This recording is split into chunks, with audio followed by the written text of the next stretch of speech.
This was the construction Lindsay proposed, is that the idea that any of this Let me just read another freaking critical race theorist to you, and this is your definition. In that long filibuster, please, you had a jump. Here we go. Here's another 10 minutes of James Lindsay reading off his phone. Giant filibuster where you read and misunderstanding all of the quotes he brings up to. Delgado's entire book. We don't need another Richard Delgado book. I want to understand what it is you disagree with about his definition. Because he read Delgado's. I am based honk. Do you get that? That one's gonna play really good on the memes later. We're gonna post that one to Twitter. Everyone will get it. I said honk.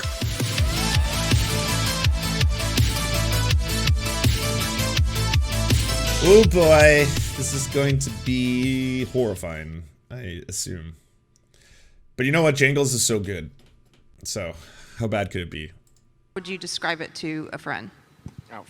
Well, I mean, there's two answers with this, and I would hope that we would get past level 0 of the conversation where people... James Lindsay's Actual Justice Warrior? No. So, we have Actual Justice Warrior right here. We have James Lindsay here wearing the I Am Based t-shirt, so that'll be easy to identify. This is Jangles Science Lad, and then I'm unfamiliar with this individual. Stop talking about the obscure legal theory that's taught in high-end academic institutions. Flaming, I'm a lawyer too. Sweet. Okay, we got multiple lawyers. Today.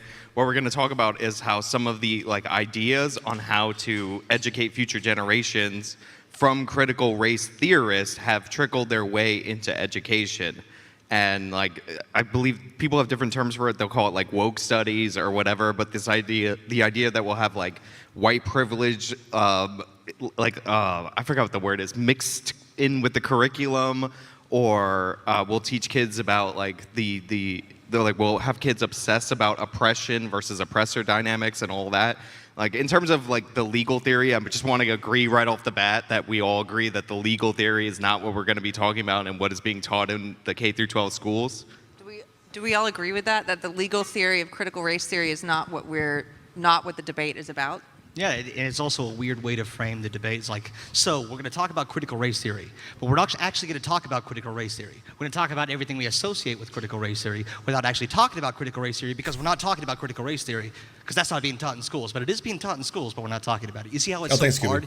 We've not had a debate on critical race theory yet because we don't know what it is, or at least we don't know what people mean when they say it, because critical race theory is a very esoteric academic theory that's kind of boring. It's incredibly complicated, but at its basic idea, it holds that race is a social construct, one born of power, not based in biology. So it says that basically, you tell me if this is a Marxist idea or not, that it holds true that all men are created equal, all racial groups are created equal. And therefore, if we see vast disparities in outcomes that we see from these racial groups, there must be some sort of policy that is keeping people from being the individuals that they could be. Race is something placed upon individuals that keeps them from realizing the American dream. And that's what critical race theory is.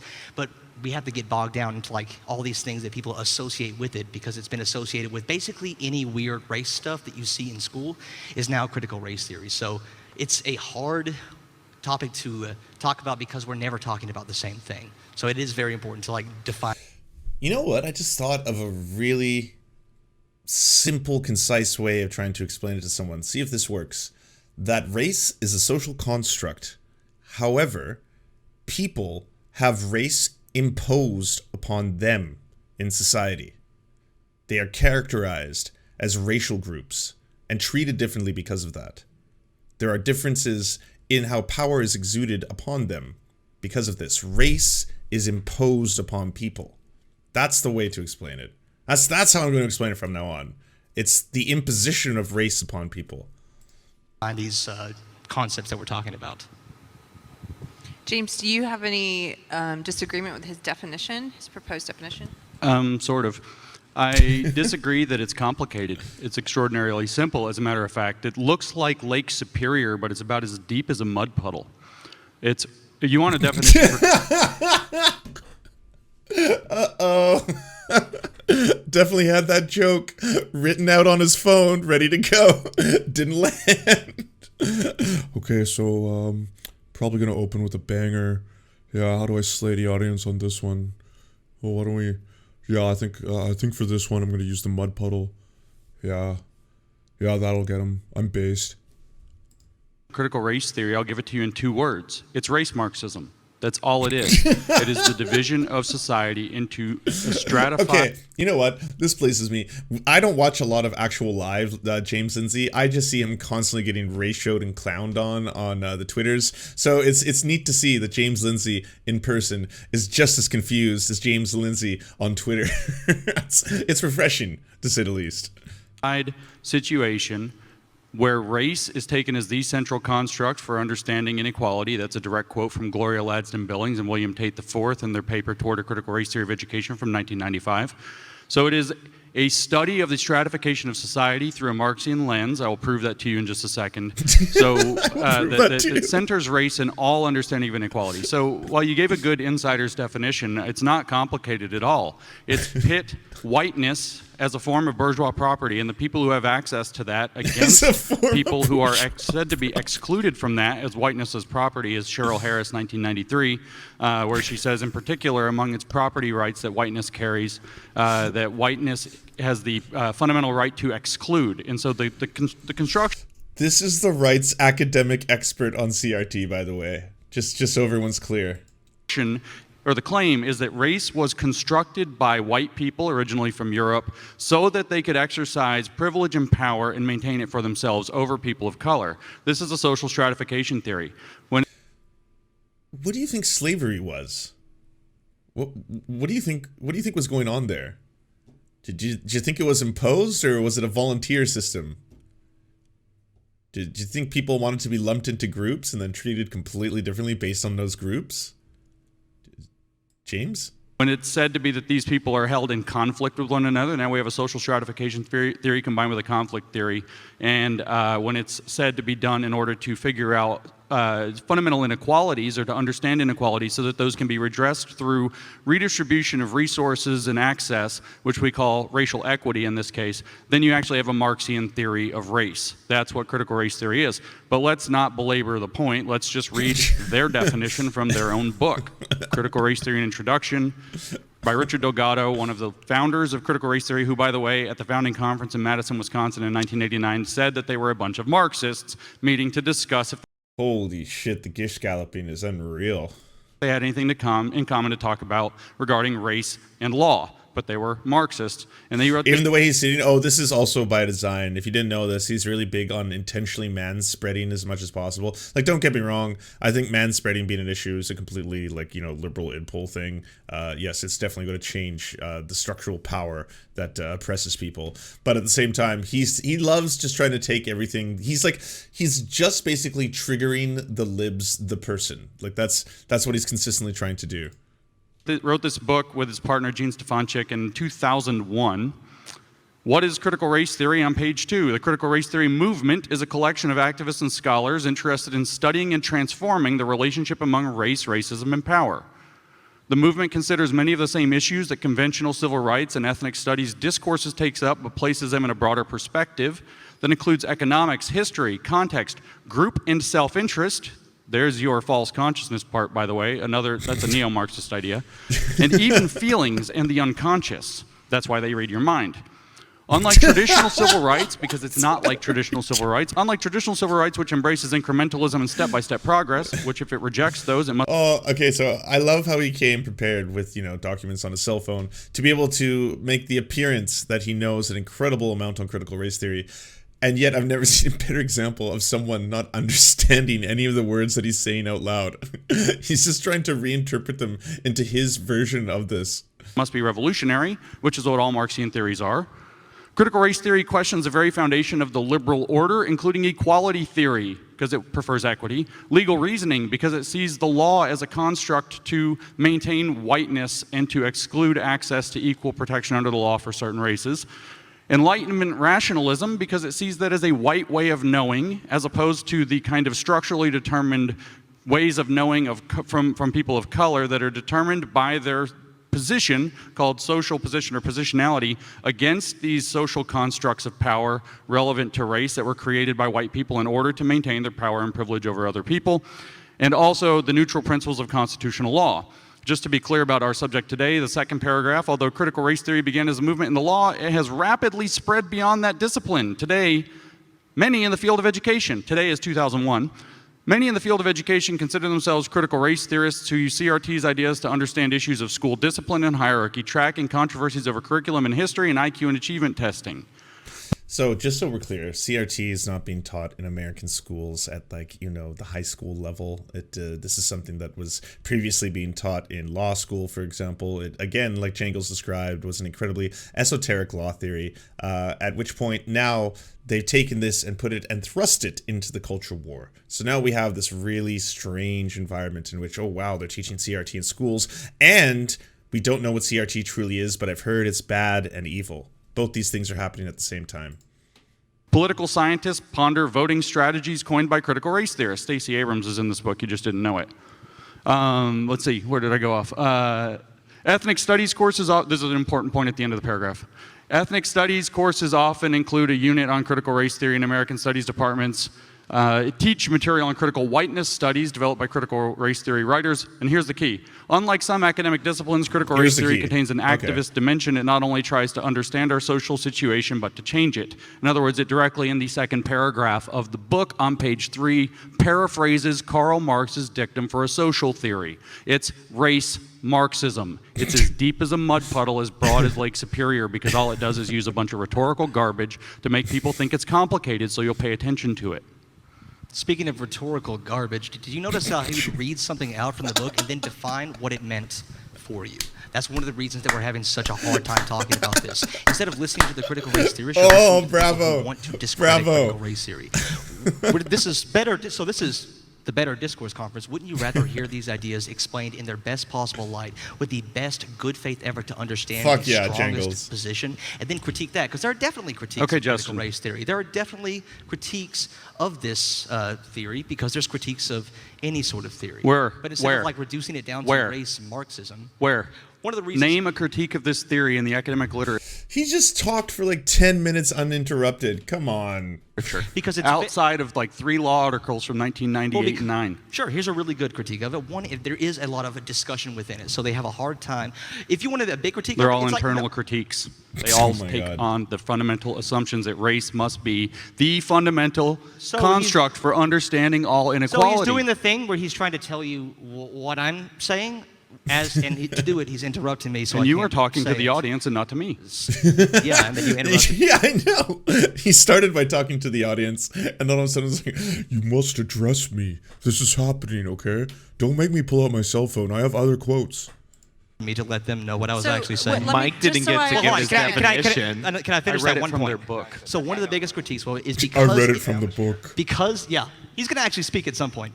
So one of the biggest critiques of it is because it's about critiquing, it's about deconstructing a lot of ideas, and that's not a bad thing. It's good to take a critical eye to certain positions. Like there are problems with colorblind laws. Like there's a lot of examples in history where there was a colorblind application of law that nonetheless had a very, very bad disparate outcome between racial groups. Like for example, for a lot of the Jim Crow laws, they treated the races equally because you had to stay on your side of the line no matter what race you were. And that's not treating races differently. But obviously the effect of that was to deny black people the opportunities, the economic opportunities, the housing opportunities. I think he misspoke there. It is treating them differently. A life but that was could be like considered in any way an equal opportunity. In what year did that become illegal? In what year did that become illegal? Well, a long time ago. However, we still have modern examples of that today. So, for example, there are a lot of laws that are passed against multifamily. Wait, is that the whole Jim Crow was a long time ago, so come on. We can't talk about it now. It's not like there's ever been any, generational reverberations from Jim Crow laws. They just kind of disappeared, and then everything became equal. That's how this works. Family dwellings in certain residential districts, and that might be a fine colorblind idea, but what it does, it excludes predominantly people of color into moving into basically just mobility, into letting them move out of places where they might want to move out of and into other places. Wait, is that a discrepancy that's based in their racial category? Is it a discrepancy that's based in economic status that correlates strongly with their race? Because if it's an economic issue that correlates with race, it's an economic issue. But if we take, again, Gloria Ladson-Billings' explicit, again, I can quote the paper, critical race theory exists to make race the central construct for understanding inequality. It's a direct quote from Toward a Critical Race Theory of Education, 1995. Well, yes. Hold on. If that is what's going on, what we have is a case with the univariate fallacy being applied, where now everything that's a discrepancy, a disparate outcome, must be condensed down to being understood in terms of race. Now, you even said this in your definition. When you gave your... We have logical fallacy. It's happened, everybody. The commitment of a logical fallacy has been soyed. So, the univariate fallacy. Not a typical logical fallacy you'll hear talked about, typically because it's used in mathematics. Now, I'm not going to sit here and pretend that I know the univariate fallacy. I'm going to tell you, in relation to this argument, it does not apply. This is a statistical phenomenon where it's possible two multivariate distributions to overlap along any one variable, but it can be cleanly separable when you look at the entire configuration space at once. This is perhaps the easiest way to see with an illustrative design. Categories overlap when projected into any one dimension, but in a cleanly separable 3D space, we can see that they align. The denial of the possibility in an argument of the form the distribution overlaps along this variable, therefore you can't say they're different, is sometimes called the univariate fallacy, or, as proposed, the covariance denial fallacy, or the cluster erasure fallacy. It's not one you'll usually get in those posters you get for debate bros, you know. Like, I believe you've committed the univariate fallacy in this debate. That's not logical. Your definitions. Only use your definition against Critical you now. race theory looks at race. Who would have thought? Of course it's going to play No, because it's It the makes variable race- we're looking at. No, it makes race the central construct for understanding inequality. That's a very different thing than to say... From the analysis of, critical race theory. It's not saying that's the only vector. It's saying if we are to analyze this from this perspective, then of course that's the purpose of doing it that way. You get that, right?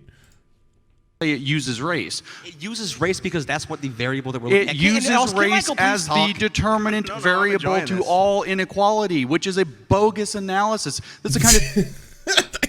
I can't believe James is doing this. So he genuinely thinks that because critical race theory specifically looks at things through the lens of race, that by definition, it suddenly says that race is the only variable for inequality. That's actually what's happening right now. The thing a child it's a would bogus do. analysis. On what basis That's why is that's that a not bogus true. analysis? I didn't hear you, sir. On what basis is analyzing inequality through the lens of race a bogus analysis? No, Only through the lens of race. Because if there's any other variable, you've ignored every single possible other explanation. That's why. What he's calling bogus is... There is something outside of this called critical theory, okay, that looks at other vectors. Critical race theory looks at it through the lens of race. Holy fuck, this is where we are in the discourse. It's basically a reappropriation of the God of the gaps argument, except it's a racism of the gaps argument. That's Essentially, exactly right. you see a gap, you fill it with racism, much as in the atheist versus creationist debate. Holy shit. I can't remember. It was so long ago. Is he stealing that from my debate? Because Actual Justice Warrior has an uncanny ability to not understand correlation versus causation. He'll often bring up statistics and then think it sounds very, very clever when he says, well, yes, but black people commit way more violent crime than white people. So you have to understand that the police, therefore, have to police black people more because they're the ones committing all the crimes, right? And then I was consistently saying, like, this doesn't prove what you think it is. This isn't the dig or the dunk that you think it is. You're simply misunderstanding how the data works. But now he's using the whole God of gaps thing. God was filled in whenever there was a gap, something that couldn't be explained, or even if it could be explained. Like, one of the things that was brought up is children's discipline and the disparities in outcome between children in K through 12 education and their suspensions. And it's like, oh, look, black kids are disproportionately suspended more in K through 12 education. It's like, yeah, they're overrepresented in all our violent crime statistics. Why would we expect that to only start when they leave school? And none of those problems would manifest there. So, like, we've had programs in this country from the Obama administration based on the idea that disparate outcomes is sufficient to prove racism. That's what we're calling bogus right now. Correct. Because And there's this is a very logical and easy explanation for that, and it's in the legacy of Jim Crow. There were race-explicit laws designed to create disparate outcomes. When did those and there go were away? race-neutral solutions to those. That doesn't erase any of the legacies of those. James, do you think racism ended with Jim Crow laws? When did those go away? Well, I've got it on my phone if you're not willing to answer the question, but when did those go away? I'm based. Race-explicit laws. when did those laws stop existing? So there's also a very narrow view of racism that we're talking about here. One is a deontological view of racism, which says that racism is bad because it's bad. And that's good. I hope we all agree with that. Racism is bad. kind of intrinsically, but there's also a consequentialist view of racism. Racism isn't just bad because it's bad because it causes It's disparate structurally outcomes. determinant. It What did I causes say? people to have It's a lack of structurally opportunity to determined. pursue life, When liberty, did it and end, happiness. Jangles? That is a very American concept. A lot of people Cash, Yeah, soy but we're boy, conflating- thank you. anti-American, Justin, but it's a fundamentally Justin. American idea. It is taking those American ideas seriously. Primarily that all men are created equal. You're That these jangling, racial boundaries are being Justin. placed on black These people. ideas are called You racial are Marxism, by jangling. the way. This was the construction Lindsay proposed, is that the idea that any of this Let me equality- just read another freaking critical race theorist to you, and this is Let me your just- In that Before you long read this, let me filibuster, just please, ask- you had a jump. Here we go.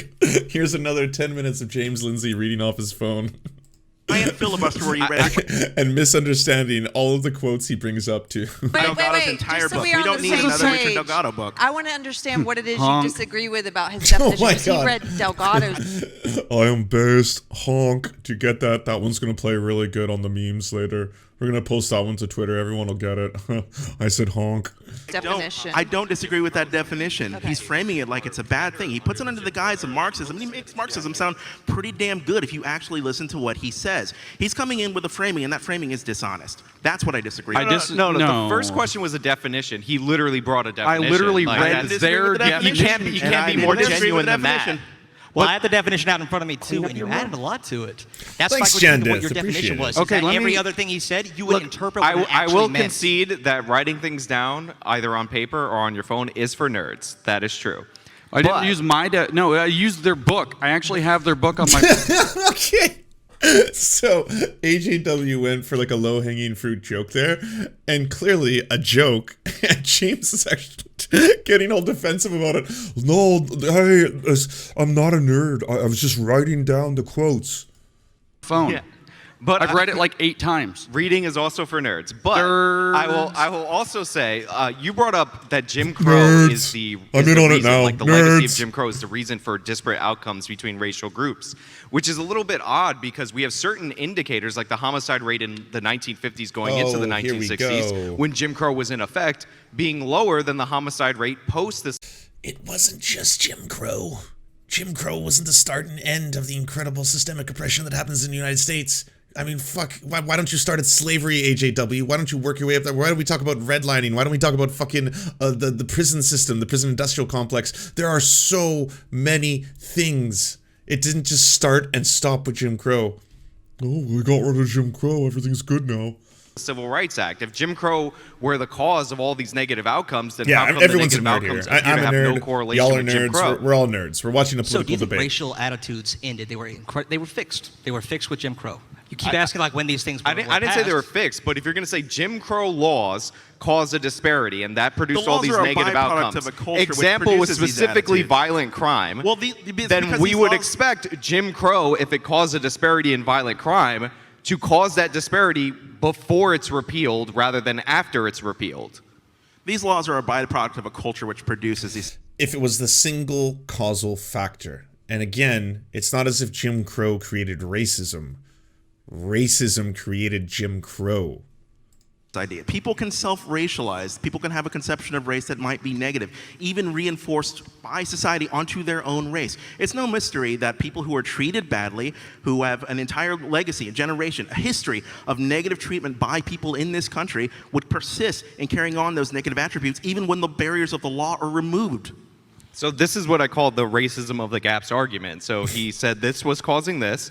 I disputed that because obviously Jim Crow laws, if Unsuccessfully. they were causing something, You're not would cause it disputing when what they're I in said. effect. You're not and then he's disputing like, what I said. listen, So let's out try in the this. abstract, there's some racism Nah, that is sounds like causing the disparity. univariate fallacy This is what I going said, on so let's here. try this. So this is That where we- sounds like univariate fallacy I'm gonna again. jump in here as moderator. Thank you. I have a question about this. I think this gets boiled down to a lot of the time.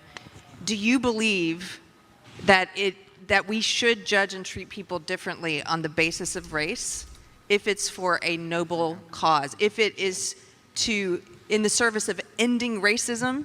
Should we judge and treat people differently on the basis of race? I think it's a terrible idea. That's Ibram Kendi's idea. He says on page 19 of How to Be an Anti-Racist Nerd, he says on the page 19, he says that the only remedy to past discrimination is present discrimination. The only remedy to present discrimination is future discrimination. Hey, James, you have a degree in math. Isn't that mathematically correct? If two groups have had these giant disparate No. outcomes, Wait, No, because hold on, people- no. I have a Notice question. you I No, have a because question for the, you. the person I have a behind question. can see that they're behind and run It's another faster. James Lindsay If filibuster. you've ever my been on a, God. on a track team, So by that logic, wouldn't the most oppressed people in America be doing the best? Wouldn't they be all just like Terminators, every single one of them? It's like the more you oppress people, the better they'll do because they just have it harder, so they'll succeed more. That's just the way it all works, right? So why aren't we seeing that? Why doesn't it bear out in any of the data? you don't want to be the person in the front because So you how don't know does it- what's so going if on the person behind you. You want to be has behind so run you can catch faster- up. If the person behind has to run faster, isn't that unfair? They have to work harder to achieve the same outcomes. So you do believe we should treat people differently in the service of ending racism? We should judge and treat people differently. No, those. That's a bad way of framing it. What Jangles is probably on the side of, although I am steel manning him here, is that they do treat people differently. Not that I think we should be treating people differently. They already do that. We're simply reflecting upon that. We're seeing, well, we can take a look at this from a critical vantage point. And if we analyze this, we will see that, yes, there is a difference. But this is race being imposed upon people and everything that happens therein.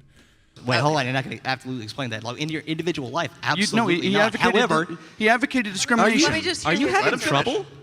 So, if we have these giant, again, it's not just the deontological, the racism is bad because it's bad, it's because of the effects that it produced. So, if you're saying, like, if you want to close this gap, if you believe that all men are created equal and that we should have relative parity among racial groups because they are equal, that seems like a very American concept to me, then how are you going to use a race-blind thing to get there? It doesn't mean that we have to know all the black people. No, we have to like rise you up, all the white people, we have to keep you down till everybody's even, but we can enact policies that disproportionately help black people while helping white people as well. Right? If you don't invest any sort of effort into bringing this gap together, it will never close on its own. So how do you feel, for example, about the Ted Cruz amendment that he proposed when they were doing the Stop AAPI Hate bill?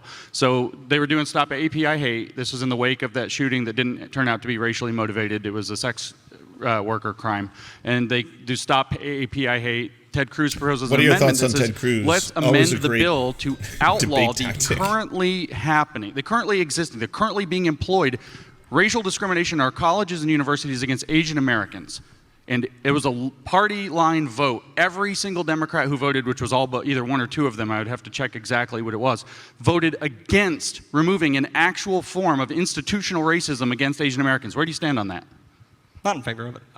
Not in favor of the law that would be disproportionately impactful against Asian Americans. And how do you feel about No, but now, vaccine hold on. passports, which are Is that having the only law? disparate impacts on Is people? that the only Wait, thing I we're talking have another question because you were talking about how like everybody's equal and therefore we should expect some kind of equal outcome, and the only way to cure past racism is by future discrimination. I know you wouldn't call that future racism, so like not trying to throw that at you. But Well, instead of straw manning that position, why don't you define that a little more honestly? What do you think he means by that? I know that Americans are obsessed with race and like our own personal racial history, but there is no evidence at all that being a discriminated against minority produces negative outcomes. In fact, the world is full of discriminated against minorities, Jewish people, Chinese people. Did you just say that out loud?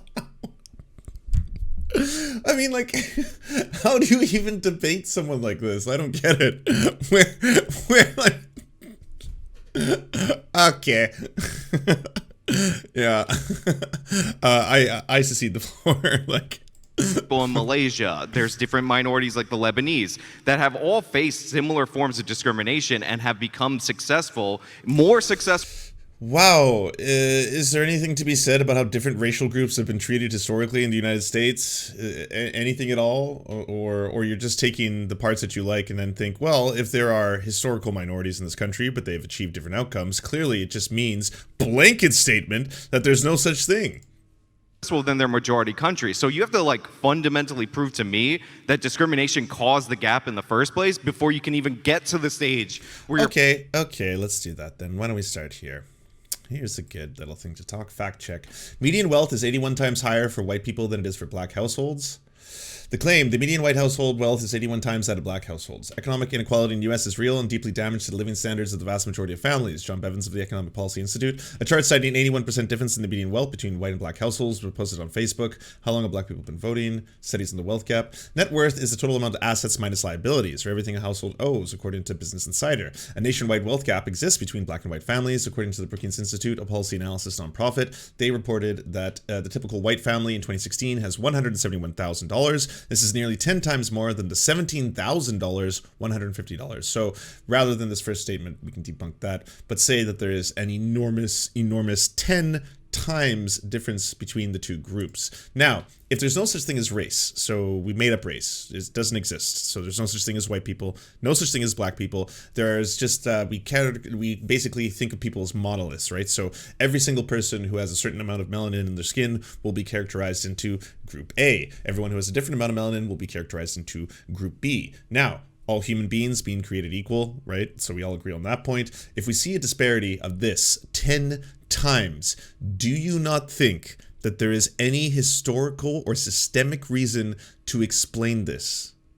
Again, $171,000 the average white family, $17,000 the average black family. The other point upon this is that it's getting worse. There are estimates that say that by 2050, this number could reach 0. So things are not improving materially for black people in the United States. And again, if race doesn't exist, if race is a social construct, then how do you explain the difference there? You're proposing alternate discrimination to fix it, because and this in is Malaysia, what we're talking about. When you lump any of these groups together, like, no, black people do not have the same history. They do not have the same lineage in the United States as most Asian groups do. They are different. All discrimination is bad, but again, you have to take a consequentialist framework of it. So there's something called the Y tree. So if we do see all this big disparity between black and white people, and usually when we talk about race, it's black and white people, why do you think that is? It's called the Y tree. Like, why? Well, eventually you get to a policy or a history of policies, or you really don't want to let go of this notion that maybe one group actually is inferior to another. well, what you call a big disparity, I call a small disparity, because the disparity between people of 10 times. 10 times. It's not a small disparity. That is unbelievably dramatic. What's like the number one way the average American household has to accrue wealth over generations? Home ownership. Why is it that black families have had trouble accruing home ownership historically, generationally? Like, this can all be explained. And then you then pass that income or that wealth, you transfer it over to your next generation. They then build upon your own wealth. They inherit certain amounts of it, depending on how much is taxed in your particular area. And then the next family grows it upon more. There's a reason why these statistics are so striking. in their origin countries of Europe, and people back in their origin countries of Africa is much greater. Their origin country is the United States. So they're doing gonna it way sit better. and say I'm that. talking- Didn't you just treat people based on their race? I'm Did you say talking their origin country is No, Africa? I'm talking about their origin countries. Like, How many black people in like, Appalachia, white man? people in America just come from Europe. Go. Do We you need guys some know that? reparations for Appalachia. Did How you guys about that? catch Is that that? race? That's what I'm talking I'm gonna about. jump Like, in so here, we Jangles, have a 'cause I think- narrower disparity. You just, I think. But you I'm saying we just have a narrower insulted disparity in the them. United I know, but I States. think you just accused someone of not wanting to let go of the idea that their race is superior. And I just have a question for you, because Texas is one of the states that has proposed legislation. We passed legislation banning. It's been called an anti-critical race theory bill. That's passed. And Well in done, this Texas. legislation, Saving lives. it says that you're not allowed to teach that one race is superior over Incredible. another. That's a great law to have. And so if you see these giant racial disparities, the reason those racial disparities are bad is because no group is inferior or superior to another. That's the entire impetus behind why critical race theory analyzes these things. No, If we see because vast it uses a disparities fallacy in and education, it in attaches housing, a fallacy in to that. income, in wealth. If we see these, You're it must still be because something has filibustering, so gone I can't wrong, tell you because your people are flawed not definition. inferior. Let me read to you from Dr. Kendi. Great. Racial inequity is evidence. Okay, sorry, I'll back up. To fix the original sin of racism, Americans should pass an anti-racist amendment. He to doesn't know the difference Constitution between inequity and that enshrines inequality, by the two way. guiding anti-racist principles. This was your definition from the beginning, by the way. Racial inequity is evidence of racist policy, and the different racial groups are equals. Or at least you mentioned the different racial groups are equals part. You said it grows out of all men are created equal. But the second assumption here is all groups are equal, and then any disparity in outcomes must be interpreted as racism, which is exactly either the univariate fallacy that I was bringing up, or the racism of the gaps. Do you think that literally any racial disparity would be considered that? Or maybe do we have That's a long what he history- said. Wait, sorry, derailing us to see the latest. From Haas, he of the two-hole theory. Open challenge. Today on the show, I'm going to get someone to try and argue that what I said last night is wrong. If you're right and I'm wrong, you get $10,000. Easy money, right? If I'm right, you tweet to your followers how I was wrong and they were right. Obviously, that's not going to happen. Fuck it, I'm up in the stakes. Not only do you get $10,000, I will quit infrared and disappear forever. What did he say last night? Because I know the whole two-hole theory thing happened a couple days ago. Said that is the view from critical race theory. One, he's not a critical thing. race theorist. Is he a critical race theorist? Here's the thing: he you a critical race cannot theorist? explain the Appalachian achievement gap using this framework. It's actually a great framework. I don't know why you pointed to him like it was a good point. Policy. No, It's the thing policy. is how do you No. bad He's, policies. when he says the Appalachian Achievement Gap, he's talking about how mountainous Mountain people people tended achieve- to lag behind people in the plains. Like That's this correct. is true. Yes, And you know because they why? have No, wait, certain- do you know why? I'm Yes, from be- Appalachia. Bad Geographical policies. disadvantages. Bad policies. No. Bad What are you talking about? wait, what are you talking about? If you had better access to the ocean than somebody on the mountains, then you were more likely to have trade. Trade creates economic prosperity. This is why typically areas where there's plains, I thought you they were talking can about establish education. farms. That's what he's talking about with the Appalachian theory. The Appalachian. Okay, I thought it was He's talking about like, geographical See, I thought it was, things I that thought it would was lead why to Appalachians differences do bad in in outcome. school, and I could point to bad I'm talking policies. actually mostly about I don't, cultural I don't want values. this to devolve into where we're just yelling over each other and people at home and watching online can't tell what we're saying. So I do have, there's a couple of things in the ideas that the media has been putting forward, one of which is that Hey, critical thanks, race Super theory doesn't McCready, exist. I for think gifting we're that all tier in one sub to agreement that Carpet it Packs. does, Appreciate that. even though we might have different definitions for it. The other thing they've been putting forward is that, well, if it does exist, it's not being taught K through 12. Do we disagree on that? Sean said it beautifully. There's the thing that's actually critical race theory, and then there's the deconstructed term that means literally anything that you want it. What is the two-hole debate? Okay, so for everyone who doesn't know the memes that are going around the internet, Haas went on a dating show, and the host of the dating show just absolutely clowned him the whole time. And they got to a point where she asked, how many holes do women have the waist down? She's speaking specifically about cis women.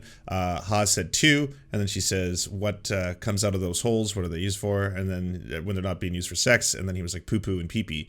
At which point she laughed and was like, well, they actually have 3 holes, because I guess he didn't know the urethra was separate from the vaginal canal. And now he's kind of, instead of just laughing it off like most people would, and being like, okay, well, that was funny. That was just like a funny gotcha, and we all had a laugh.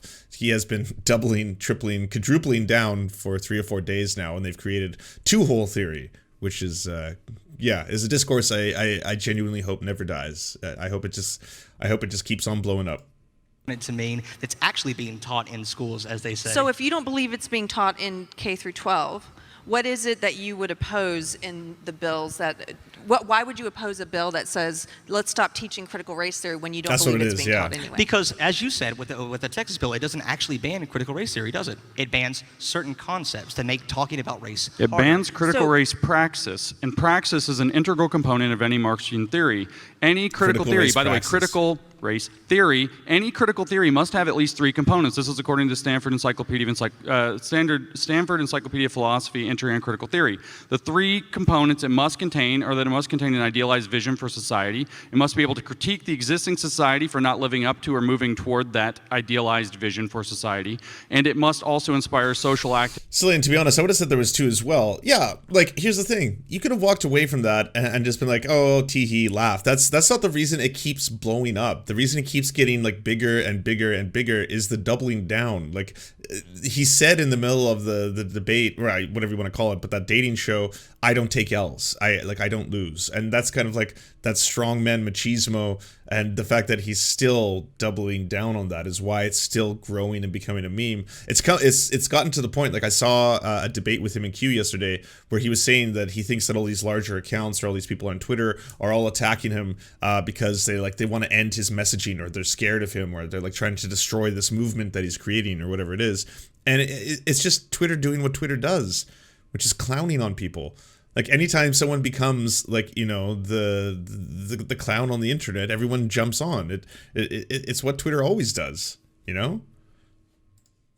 may be able to be put into practice. So a critical theory What's wrong with any of requires that? praxis. There's nothing So wrong with critical that. race theory requires critical praxis. If you read Paulo Freire, everything about the theory is praxis. If you read any of these folks, it's seriously, it's always praxis, praxis, praxis. It has to be put into praxis or it's not a legitimate critical race theory. So what's being done in Praxis, schools praxis, is praxis. the praxis of critical theory, which is taking this stratification view of society and is teaching children by separating them into oppressor and oppressed groups, privileged versus oppressed, teaching them about racial privilege, attaching it to racial identity, telling people through culturally responsive teaching that different cultures have different races have different cultures, which is a fundamentally racist idea. I literally just met a black man the other day who sat here and talked to me about freaking anime for like an hour. Just out of curiosity, are you? He was a total weeb. So just out of curiosity. Did I just hear that correctly? Did that just come out of James Lindsay's mouth? Holy fuck. A black guy talked to me about anime for an hour? He's a total weeb? Are you quite intentionally redefining what critical race theory means in the public mind, expanding it as a catch-all for the Holy new racial shit. orthodoxy? Is that? I mean, again, it's refreshing to know that he's just the same in person as he is on Twitter.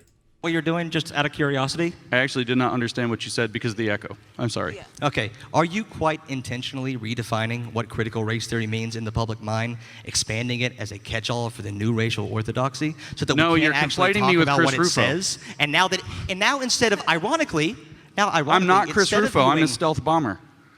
Ironically, instead of viewing each individual case as an individual case, yeah, there are definitely teachers out there who put out really bad assignments. And now, ironically, instead of treating those as individual cases of bad conduct, now we can blame it on this catch-all theory that says the exact opposite of what he says it is. What I'm saying, so you can be clear, what critical race theory is, in its simplest brass tacks that's being taught in schools, is dividing people by racial category into privileged class versus oppressed class, and maybe a complicated way, but nevertheless. So talking about racial privilege as a key component to understanding how race creates inequality, and secondly, teaching about the need for racial equity as a redistribution scheme that eventually leads to racial justice through some disagree with process of applying it long enough. Actually, all that's pretty good. I just don't It's know what's not wrong. good. Hold on. It's communism. Hold on. All It's that's pretty vague. communism. That's No, now, communism. now, notice what he communism. never does. Get him to define What he communism. never does is say what's wrong with any of that. It didn't work last Wait. time. It won't work this time. So Okay, you agree but- that that's being taught, but you agree that it should be Wait, taught. okay, we're so far off now. It didn't work last time. Are you talking about the USSR? Because if that's the case, just rebuttal with like, well, it seems to be working okay in China, if that's what you think communism is. You think it should be taught that people should be divided up into oppressor and oppressed in the classroom? No, because that's not critical race theory. It was what I was talking about. If there are individual instances of like That's bad communism. classroom activities, yeah, critique those. But you keep saying that critical race theory says that it's things that it specifically doesn't. So, for example, Iron who here law of thinks woke projection. Who here thinks that critical race theory says that white people are inherently evil? Awesome. The correct statement is that critical race theory scapegoats whiteness as a form of bourgeois What does property. it and mean that by people- whiteness? What does it mean by whiteness, James? Do you want me? That's whiteness is. Oh my God, James. to fucking read it to you? Whiteness Oh, he's so mad. Yes, I would assume you could just give me. But while he's digging that up, I just want to point out that we had every critical critical race theory discussion ever, and I try to avoid it by saying, let's not argue about the obscure legal theory and talk All right, about how it in about this? practice. All right, Lindsay. We went through. It's not critical race theory. Because It's that's not what being it taught in is. schools, Here's and what's gonna also happen. it's based. I'm kind of in favor of it, which is how Whiteness. every single one of these conversations happens. Whiteness is a location of structural advantage of racial privilege. Second is it a standpoint, a place from which white people look at ourselves and others and at society. Third, whiteness refers to a set of cultural practices that are usually unmarked and unnamed. That's on Brandeis Universities. I could talk about whiteness as property, and which what's we wrong already with any of talked that? about. But to do this, we have to understand the definition of race. Are you going to answer what's wrong with that? Like, It is bourgeois property. It is a market. It is Marxist. Check out the median wealth family growth over the years, by the way. Because I think it's very important to this kind of analysis. Here we have white median family growth from 1985 to 2015. And as you can see, while it did hit an all-time high in 2010 and then dip quite significantly for reasons I'm sure everyone is self-aware of, it has still continued on an upward trend. Whereas if we look at both black and Hispanic families in the United States, their growth has stagnated, never going very high above the $25,000 mark, which I guess peaked around 2004, and then has continued to stay stagnant for the rest of the time. There seems to be a problem there. Just understanding. He did it. Where You you're just gonna be called him spending- Marxist. Yeah, Okay, we're gonna be okay, we're okay, chasing hold on. windmills here because Definition we're of not- we're race chasing from the same constant bait website. from people Hello? like James Wait, Lindsay. we're talking over each other. Let A Michael talk. misleading I'm and talking over an deceptive echo. Yeah. race a misleading and deceptively appealing Race. classification of human beings created by white people originally from Europe, which assigns human worth and social status using the white racial identity as the archetype of humanity for the purpose of creating and maintaining privilege, power, and systems of oppression. Exactly like I said earlier when I was speaking off No. the cuff. No. You just completely misinterpreted that, and that's actually that's a pretty good definition. I mean, you should probably take that in and learn what they're talking about. Holds up whiteness as a special status. What we would have said bourgeoisie if we were vulgar Marxists. It gives this access to a greater standing in society to people that are designated as white, whether they are, say, Anglo, or whether they are, say, Polish, or whether they are, say, Irish or German, Because statuses already exist. or now Because there is- Asian. Because there are disparities in outcome and achievement between the different Vulgar racial groups. that Because exist. it makes the fundamental fallacy of making race the central construct for understanding inequality. In other words, it commits the univariate fallacy I of need to ask you. condensing Hold on. everything down to race Can I ask you a and putting it question? in a conflict theory sense. So can I ask you a question? Are white people and black people biologically real?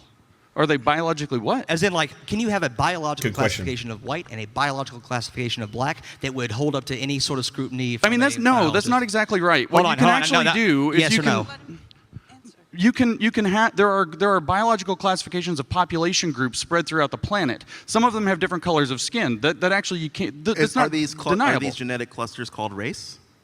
Race is a low-resolution, socially answer. constructed category into Thank which you. It is people. socially constructed. I yes. don't disagree with By you. who? What I disagree with is Kimberly Crenshaw, where she says this social category is imposed, therefore we can't deconstruct it and walk away from it, mapping the margins near the end. Where she says that we need to reevaluate social constructivism to turn it into a critical constructivism that recognizes the racial imposition so that it cannot be deconstructed. Therefore, we have to walk away from, and this is her own words, we have to walk away from people who happen to be black and embrace instead people who are black. I am black over I'm a person who happens to be black. Her reasoning is specifically, I'm a person who happens to be black, strains for a certain universality. In effect, I am first a person. When instead she says that we should be actually embracing an identity-first mode that says that no, race is, because it's imposed, has to become a social location for a anchor of subjectivity. That's her exact wording on this. What I'm opposing, the thing is, I'm saying, yeah, the thing that we call race is actually socially constructed and maps poorly onto actual biological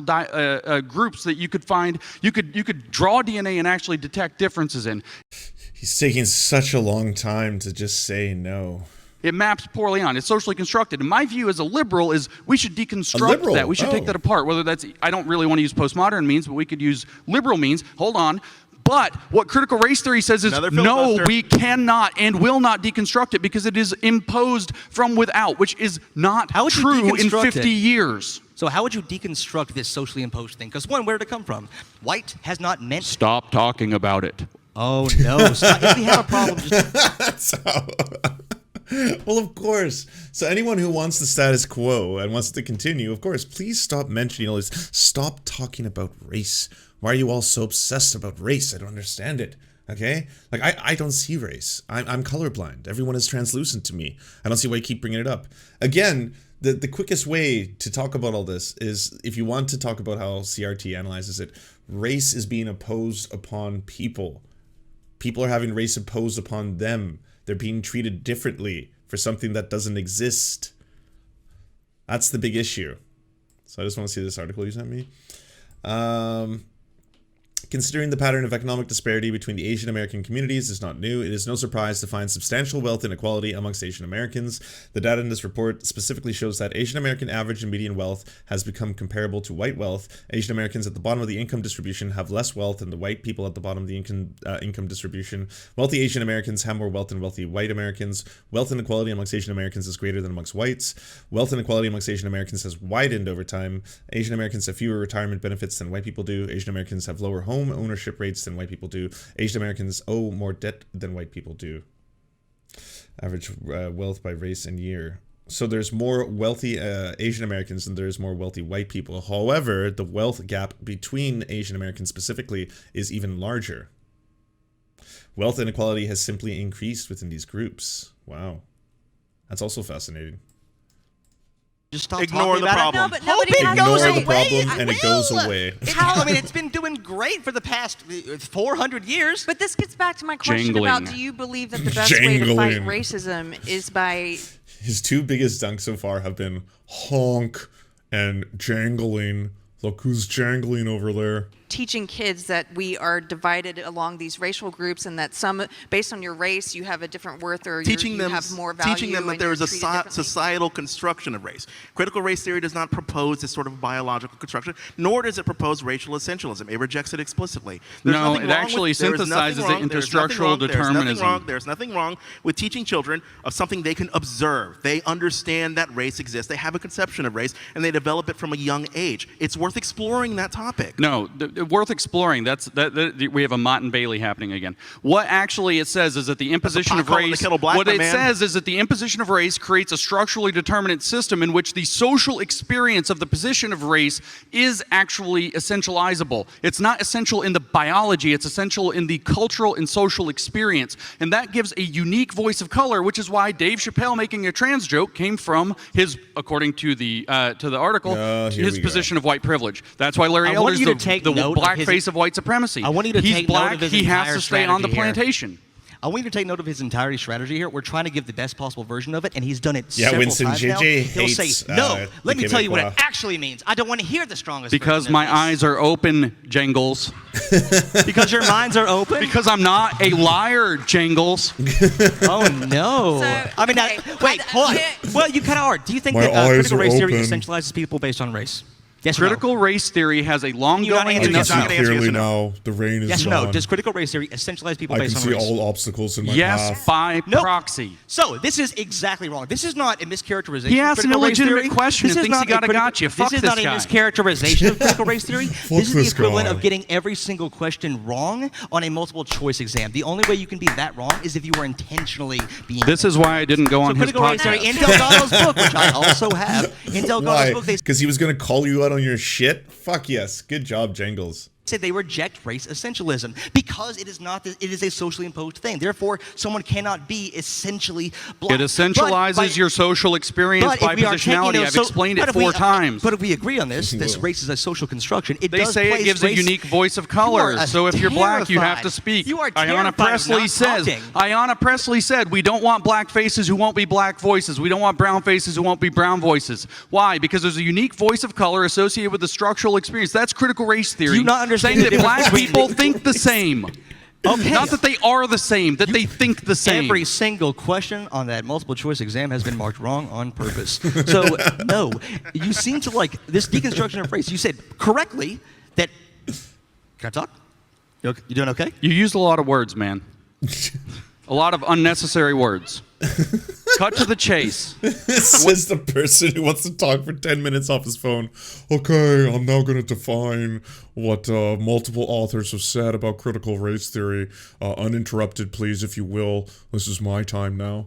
Wasting my A little bit of time. irony coming from you, but okay. Yeah, All right. some of us So, would like to we get agree. involved in the debate. Say we agree that white and black are poorly mapped racial categories. Where do they come from? They came from power structures who want to, specifically in the West, who wanted to justify the slave trade. The people who were like, yes, Africans sold slaves, but they didn't think of themselves as the same racial group. That was something imposed upon them. So white people had this power structure, and then they grouped the races of the world into 4 different categories: whites, it was yellow, red, and black, and they marked them. They put them in this hierarchy with white at the top. Now, all that was genetically 1650. very incorrect. This is where these things come from. Now, if you're going to say like, so yeah, it happened a long time ago. I guess James just like fundamentally doesn't believe that any of these things have an effect later in society. That's basically it. Like if you do something, it's never ever going to have an effect later on. Like when that thing stops, everything's better then. You know, it all just fixes itself. So did the Declaration of Independence. We still see its effects today, right? So these categories of white and black didn't come from nowhere. They didn't come from biology. They came from power structures that wanted to use those. We didn't Did- reject the Declaration of Independence. We rejected biological Did we? racism decades ago. So I have a question. What do you exactly It's over now. oppose in the bills that are opposed to critical race theory in the classroom? Actually, let me hear from Michael. Tell you the truth, I don't know much about them. If the construction you have for critical race theory, as any of these guys are explaining, is that it's outlawing this teaching that one race is superior to another, I don't have an issue with it. But I'm willing to bet there's probably a whole lot more baked into it and an impetus behind these sort of things that come from the likes of James Lindsay. Well, Michael, can I read this to you? Because Sure. I think we might actually agree on some of this. Hallelujah. Well, no, it gets into something practical. Like, here's a bill that has been proposed and passed in Texas. So let's look at it. They added, first of all, things that they want taught in all schools. It includes a list of additional historical documents written by people of color and women that House Democrats had added. It also mandates that students be taught, quote, the history of white supremacy, including but not limited to the institution of slavery, the eugenics movement, and the KKK. All that sounds good. The ways in which it's morally wrong. So they've added, that's great. and I'm going to skip past like 2 pages of stuff Just to they've be clear, added. can we teach more about Martin Luther King other than the one quote that everyone likes to quote? Well, that one quote's in here. Yeah, but is Of the course scary it is. Marxist- Cemented his legacy. Is the scary Marxist stuff he said in there too? Here, just let me get to what we. It's race Marxism, the, yes. This is the part of it. Don't that fuck I'm with me curious on Did this. you about. just say Martin Luther King was Don't race fuck Marxist? with me. No. Critical race theory. Sorry, I can't hear you because of the echo. I'm serious. I tell you. So they've added a Oh, this is the problem with just having this huge, like, macho dude attitude towards everything. Like, oh, come on, bro, come at me, you know? I already bodied you. Honk, you jangling Jangles. these things, but here's what they're banning, okay? They're saying that a teacher may not be compelled to discuss a particular current event or widely debated and currently controversial issue of public policy or social affairs. Does that sound good? No. No. They What should- it they says should she not be can't be compelled. compelled. What better place to discuss controversial topics than in a classroom? No, you misheard. It said she cannot be compelled. You want them to be compelled to discuss it? Oh, okay. It says, Yes, because I think it grows critical thinking skills. So, So- you do want to enforce like an ideology to be delivered by teachers nobody to said anything students. about enforcing We're an talking about ideology. compelling Nice way to teachers. strawman my words. No, I said I'm fine with compelling teachers to discuss controversial topics with their students because I think it improves critical thinking skills for students to think about these topics. think As they- advocates of Includes free topics speech, about race. Yeah, as advocates for free speech, wouldn't we be all for that? Because what are controversial topics? Who decides? What is a controversial topic? Because Who's right now, to with our say? current Is definition that of weird? critical race theory, it means if you talk about race. Well, I believe- was tagging It does this, not mean the to other talk day. about race. It means to put race as the central construct for understanding all inequality. So there was this thing sent to me, and can you at least like say this? There was this thing sent to me. There was this survey given to 5th graders, and the survey asked, do you feel comfortable talking about race in the classroom? Do you know anybody of a different racial group? It was just a survey, like a survey question that you would give to elementary schools, and everybody was attacking it, saying, "Say, look at the critical race theory. The critical race theory is in our schools," and it was literally just asking them about race. It's the strawman version that I would construct to take down, but it's actually happening. If you talk about race, thanks to the obfuscation of what critical race theory There are actually also is, to be this 7-years-olds catch-all getting in their thing, car to be this on the way catch-all home from thing, school to saying be that they're the this worst kind of catch-all person, want to thing. rip their skin off because they're privileged. No, you're talking. Look at how far you have to go. People Hold want to on, rip their skin hold off on, because they're hold on. privileged. Wait, That's what? the degree of separation you have to get from talking about the Jangles, actual would issue. you So- also- Wait, did you think that actually people are being attacked in their cars? They're being attacked for their white privilege, and their skin is being stolen. We have all these skin thieves. They're just wearing other people's skin, trying to get that privilege, you know, because now it's literal white privilege as they steal the skin of their opponents. Like So be anybody comfortable- can give a single example. It's like, oh, this innocuous survey, people freaked out about it because it's a hot topic in the nation, and there was this overreaction right here. But like I've covered this for years. So I did a story a long time ago on the Edina School District in Minnesota, and I was talking to you about it I think yesterday. This was the #1 school district in the state of Minnesota, and they were worried about the achievement gap because they wrongly assumed that all gaps are due to racism. They introduced a racial equity curriculum. What ended up happening was the Edina School District as a whole is no longer the #1 school district, and the most negatively impacted students of that school district were the black students, the very same ones that they were trying to help. One of the reasons why the curriculum was so negative for them is because it emphasized like a lot of the things that we see in critical race theory. Like specifically, I believe it was Regina Austin, and I could be wrong on that, so somebody fact check me like a nerd out in the audience on your Google phones, where she was saying that that Ebonics, which they call African American Vernacular English, is a legitimate form of language, and we should teach black kids in that because trying to get them to conform to a standard American English is a form of black genocide. It's cultural genocide. The problem with that, I mean, you might say, okay, people talk on the street and they have differences from when they talk on the street versus work. That's perfectly normal. And it's like, sure, but school, they should teach you standard English because there's no textbooks written in Ebonics. There's no, in any subject at all. Curious, So what would we you describe actually that are as a doing, dominant culture, perhaps? so what we're actually doing is This create. Would you describe that as a dominant culture? This construction of language is an example of a dominant culture. Well, Soleil, no, he has not been covering CRT for decades. What he's been doing is covering basically like liberal and leftist content creators for decades and talking about 1350 shit, you know. And now what he's done is, because he's got this view of what he thinks CRT is, he's lumped that into the fact that I've actually been talking about these issues for as long as I've been doing YouTubing, basically.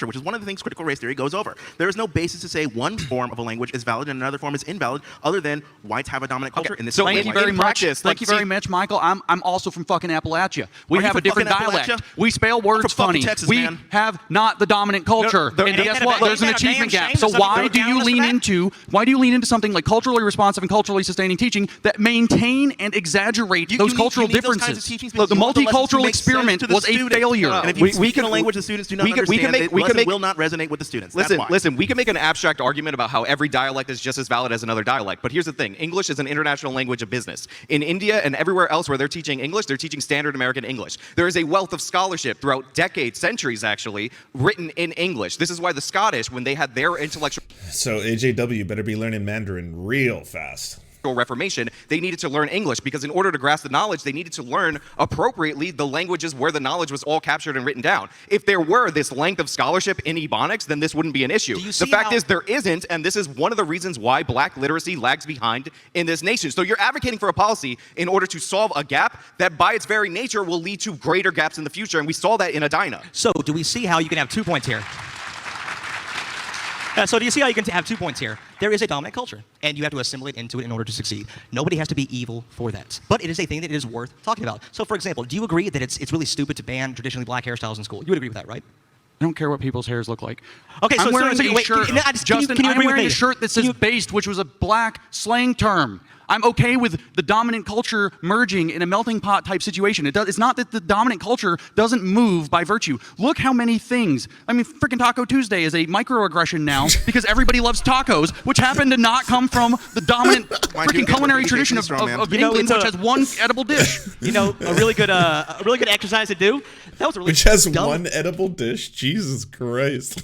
They took Taco Tuesday away from us. That's why I'm here. thing he just said. None of us would agree I with don't that. say any dumb things. Don't listen to him. All right, no, because he's too based. All right. So yeah, the way you had to stretch that to be an argument that would actually make sense, like, oh, Taco Tuesday is a microaggression. No, Why don't you dude. ask- No. Now, hold on.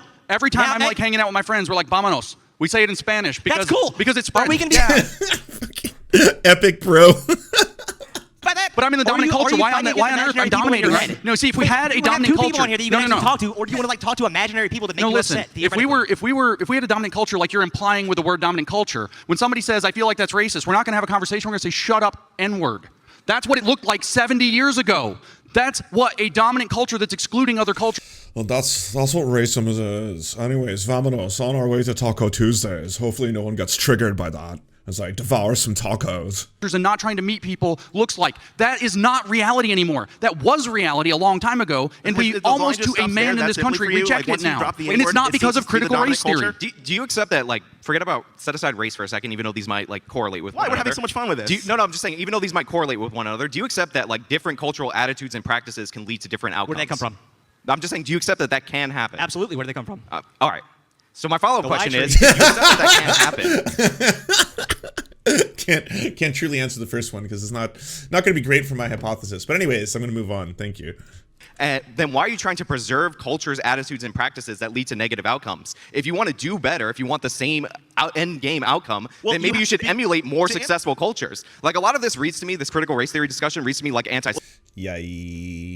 Yikes. And he's going to do it again. Semitism. Before We we hear go about the rant- conspiracy of the whites that are self-consciously and sometimes overtly like conspiring against all of these minorities, and they're working together either implicitly or No, they are not. Ugh, I just wish one of these people would read up on systemic racism. Like, a lot of the people who participate within these systems themselves don't even know the actions that they're doing could be imposing upon other groups. That's the entire point of it. explicitly sounds a lot like what a bunch of dorks say about Jewish people. The reason Jewish people are successful is because they have a long history of practices that lead to success. Instead of hating Jewish people, just like I say, instead of hating white people, instead of hating Asian people, if you want to be successful like them, maybe emulate some of those cultural features that allow them to be I have successful. some great news for you. I'm going to throw out And stop trying to everything you just preserve said negative beyond the ones. question, because there's an obvious answer to your question, right? You do not want bad cultural practices to persist through time, but you have to introspect on what makes some cultures bad, right? Why are these cultures producing bad outcomes? And not always is it because that culture is fundamentally bad on a fundamental level, but because of the society, the dominant culture, the way it might treat that other culture, right? And you should argue, you should agree that you shouldn't be changing one culture to placate the dominant culture. I mean, we're literally seeing people take up critical race theory to say that time is a whiteness construct and that being on time and punctual is white Now, is that supremacy from a culture. critical race Is theory, that, or is that from something you found? yes, in that, college? no, that is actually from, Is that from it is the literally internet? from Judith from the Katz. That is from Smithsonian-like Judith thing? Katz, who wrote the book White Awareness in 1978. Michael, do you believe it's impossible to look at a culture and say objectively, like, that's a bad cultural practice? Like, I wouldn't say objectively, no, because you exist within the so context like of like a throwing broader gay society. people off of rooftops, is that culturally, is that a good culture that Is that a good encourages culture? that? No, that's a Where did terrible that come culture, from? right? But I only say that because I'm through this. The cultural context I exist in is one of a liberal order, right? If you change that on a fundamental level, you're going to change the people within it. Well, what about Obviously, all the- people who wait, wait, exist wait, what about all the within people in- Islamic countries where they do that? We live in a What culture about where the death penalty is practiced today. What about people right who now, grew and a up lot in a of people cultural outside context of culture would say the communism same and thing. 0% of them We're like talking it? about Objective moral wrong. The dominant culture is communism, and every fucking one of them hates it. Why? Because it's a catastrophe. Yeah. Well, a citation needed. I feel that whenever James Lindsay gets angry, he goes off the cuff, and it's no longer like, well, okay, I've got a whole bunch of things written down here. It's like, oh, every communist fucking hates communism. All of them, ever. Communism? In the Soviet Union it was, and you can't find a former Soviet who thinks communism was a good idea. There were Whoa, blatant lie. Did you see what happens to the USSR economy after it disbanded? What actually, how much it plummeted, how much individual poverty increased, all the problems that came from that. Now, have you ever pointed towards China, for example? Do you think the vast majority of people in China who have been uplifted out of abject poverty despise the Communist Party of China? Polish people here, talk to them. See how they feel about communism. I What do they do do wanna- in I do wanna a communist ask you- culture? I wanna to agree with me that I wanna address something that Mike brought up. Wait, Culture. Mike, I wanna I'm going to let address something- Sean go, and then I'll let Michael. And by the way, I'm saying that just because neither of those countries is communist, right? But it seems to be that James Lindsay is associated every single country he doesn't like throughout history with communism. So you're going to get all of the favorites, right? Venezuela's in there, I'm sure. Cuba's in there as well, you know, Vietnam. We can't forget Vietnam. All these countries. Well, it kind of turns out that Vietnam's actually doing all right now. They're one of the fastest growing economies in that region. So maybe it's not all bad. Okay, well, fine. We won't talk about Vietnam. What about China, though? You know, China's economy is completely falling apart. Well, actually, Yeah, I want to address something that Mike brought up. Mike said that I shouldn't be advocating for less successful cultures to assimilate and to please the dominant culture. That's not what I'm advocating for. A lot of the negative aspects of Black American culture date back to Scottish culture, which is where a lot of the Southern whites came from. The Scottish, the whole point of the Reformation, where they became literate, they started working hard, and they got rid of some of their negative practices, was to benefit the Scottish. Like, what I'm saying is if your goal is to benefit the culture that's not doing well, then encouraging them, excusing them, placating them is not going to improve their situation. The Scottish got better, and they were some of the leading intellectuals in the Enlightenment because they started to emulate. and then they went on to influence Black culture. That's where we got everything, you know? It all came from the Scots, ultimately. successful aspects of English culture. I'm sorry, you what have a we're dealing with in response to critical that? race theory is No, a racial conspiracy theory. I don't even disagree with anything Sean's saying. I think it's good things to emulate and to take things from other cultures that are good aspects of those cultures and abandon things that are bad from other cultures. I don't disagree with any of this at all. All I argued was that you need to deconstruct why some aspects of some cultures are bad. Do you believe that some things work and some things don't work?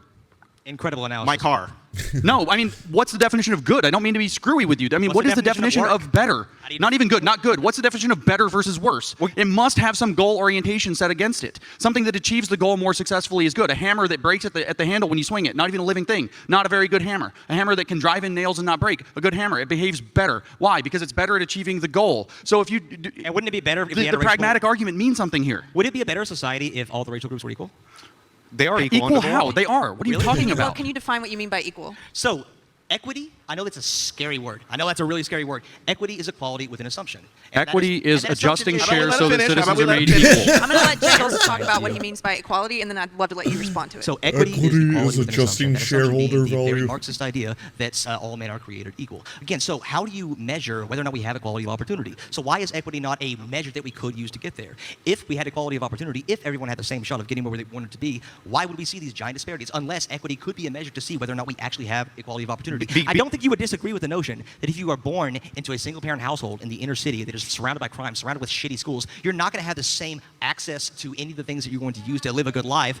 And so you're not going to have the same access as someone who was born to like 2 kids with in a nice, safe suburb. All right, I don't think we can say that those two people have like the equality of opportunity. And one way we can measure that is to see what are their outcomes. Yeah, I don't. So first of all, equality of opportunity is kind of ridiculous. Like, unless we're kidnapping all the kids at age 3, throwing them in the same dormitory, we're not going to have equality of opportunity. It's like a nice thing people say. I'm not for equality of outcome. I'm for equality of opportunity. We should just be in favor of increasing the number of opportunity because we're a merit-based society. And one of the things that you get when you achieve is the ability to set up your next generation for success. You talked about how you don't have the same advantage being born into a single-parent household. By the way, I was born into a single-parent household, so lived experience trumps everything. That makes me right. But yeah, that's because that's a consequence of the past generation's decisions, and those like you have to accept and believe in cause and effect. Yes, every cause will eventually have an effect. So we should encourage better behavior. Like, How can you make all those statements, everything you just said, and then afterwards be about, so we should encourage better cultural practices at the end of the day?